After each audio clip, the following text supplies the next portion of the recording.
আসসালামু আলাইকুম। আমি চিকিৎসক গোলাম মোস্তাফিজুর রহমান, হেলথ বিডি চ্যানেলের পক্ষ থেকে যারা আমার ভিডিও দেখছেন বা শুনছেন সবাইকে জানাই আমার প্রাণঢালা অভিনন্দন ও শুভেচ্ছা। আমার ফেসবুক পেজ এমডি গোলাম মোস্তাফিজুর রহমান। আজকে আমরা নাকের পরিচিতি এবং নাকের রোগ নিয়ে আলোচনা করব। শুধু খালি রোগ কি রোগে আক্রান্ত হতে পারে এবং একটি রোগ সম্পর্কে আলোচনা করব। আগে আসি আমরা নাকের পরিচয়, যে নাকের মধ্যে কি রোগ আক্রমণ করবে সেটা পরে করি। এখন নাক কিভাবে কাজ করে সে পর্যায়ে আসি। এই যে দুই ছিদ্র দেখছেন, এই দুই ছিদ্র দিয়ে আমরা শ্বাস গ্রহণ করি এবং হাইড্রোজেন পার অক্সিজেন গ্রহণ করার পরে হাইড্রোজেন পার অক্সাইড আমরা ত্যাগ করি। এই নাকের চারিপাশে অনেক কতগুলি সাইনাস অবস্থিত, তারা কাজ করে যায়। আর এই নাকের দুই পাশে যে দুই পাশে যে ইয়েটা আছে, ক্যাভিটিটা আছে, একে বলা হয় নেজাল সাইনাস। ঠিক এই যে চোয়াল এখান থেকে শুরু করে এই যে আমরা চাবালে কিন্তু এখানে লাগে এই চোয়াল, এই চোয়ালের এই মাথা থেকে এই গোটা চোয়ালটা, এটা এবং এই চারটা দাঁত এবং নিচের দুটো দাঁত এবং ব্রেনের পরের থেকে এটা গোটাটাই সাইনাসের খালি অংশ, যেখানে সবসময় বাতাস চলাচল করে। এই সাইনাস, এটা যেটা বললাম, এই চোয়ালের এটাকে বলা হয় ম্যাক্সিলারি সাইনোসাইটিস। এখন আসি আমরা নাকে, এই নাকে কি রোগ আক্রমণ করতে পারে। নাকে আক্রান্ত রোগগুলোর মধ্যে নাক দিয়ে সাধারণত রক্ত পড়া,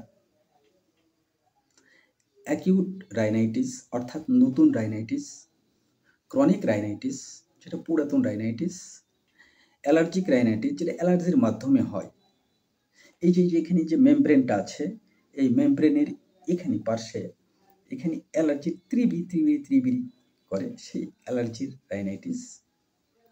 আরেকটা কি হয়, এখানে এই দুই পার্শ্বে পলিপ সৃষ্টি হয়।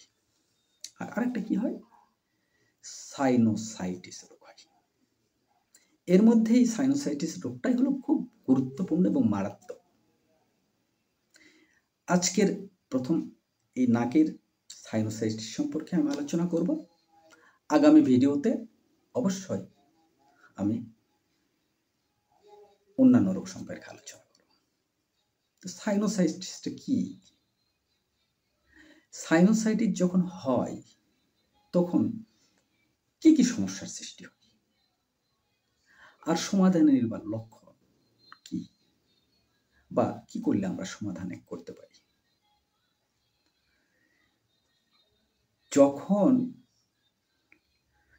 আমাদের নাকের ভিতরে অর্থাৎ ম্যাক্সিলারি যেগুলো আছে, আমি যেটা বললাম যে frontal maxillary, nasal maxillary, sinusitis maxillary sinusitis, যেগুলো এই ম্যাক্সিলারি ক্যাভিটি এবং নেজাল ক্যাভিটি এবং ফ্রন্টাল ক্যাভিটি যেগুলো লোবি আছে, সেগুলো যখন সর্দি ভরে যায়, অনেক সময় নাক বন্ধ হয়ে যায়, সেগুলোতে আর বাতাস চলাচল করতে পারে না বা বায়ু চলাচল করতে পারে না।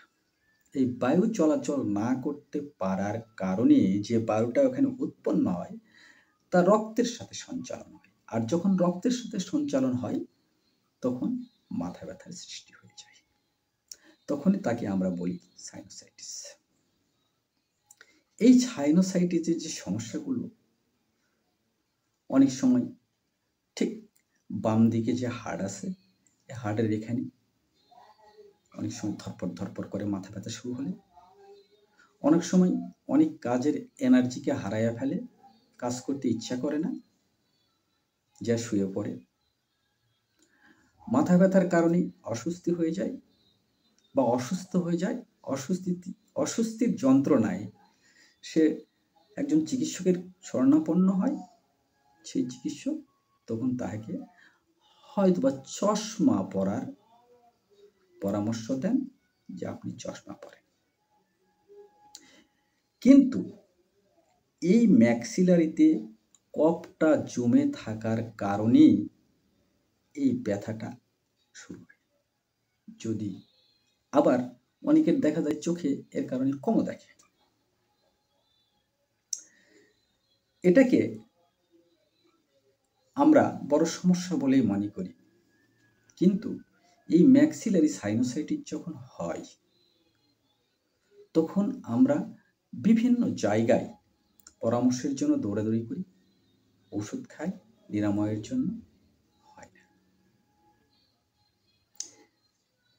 এখন আসি যে এই কফগুলোকে, যে কফগুলো যে জমা হয়ে থাকে, সেই কফগুলোকে যদি পরিষ্কার করে দেওয়া যায়, অর্থাৎ এই ম্যাক্সিলারি সাইনোসাইটিস বা ফ্রন্টাল সাইনোসাইটিস, যে সাইনোসাইটিসগুলো কফ দ্বারা জমে গেছে, সেগুলোকে যদি পরিষ্কার করে দেওয়া যায়, তাহলে মাথা ব্যথার থেকে সে ব্যক্তি মুক্ত হয়ে গেল।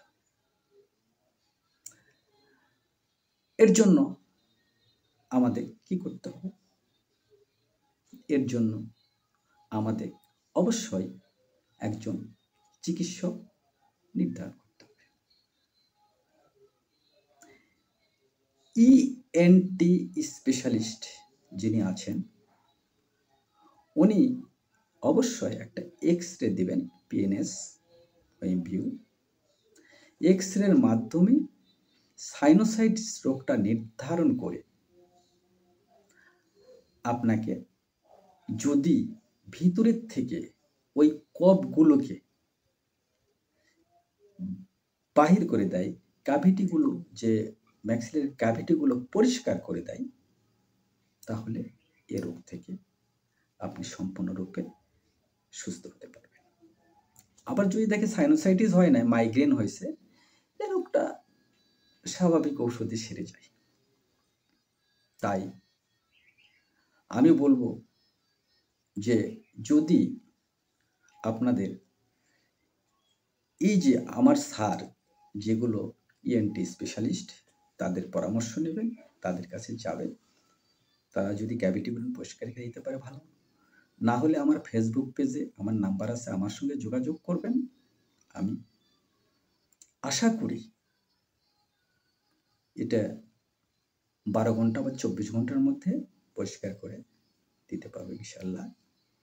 দোয়া রাখবেন। হ্যাঁ, আজকে এ পর্যন্তই। আগামী দিন আবার নতুন ভিডিও দেখার জন্য আপনাদেরকে জানাই অভিনন্দন, শুভেচ্ছা। আপনারা ভালো থাকুন, সুস্থ থাকুন, দীর্ঘায়ু কামনা করি। আগামী ভিডিও দেখতে অবশ্যই আপনাদের জন্য আমন্ত্রণ থাকলো। ধন্যবাদ। আসসালামু আলাইকুম।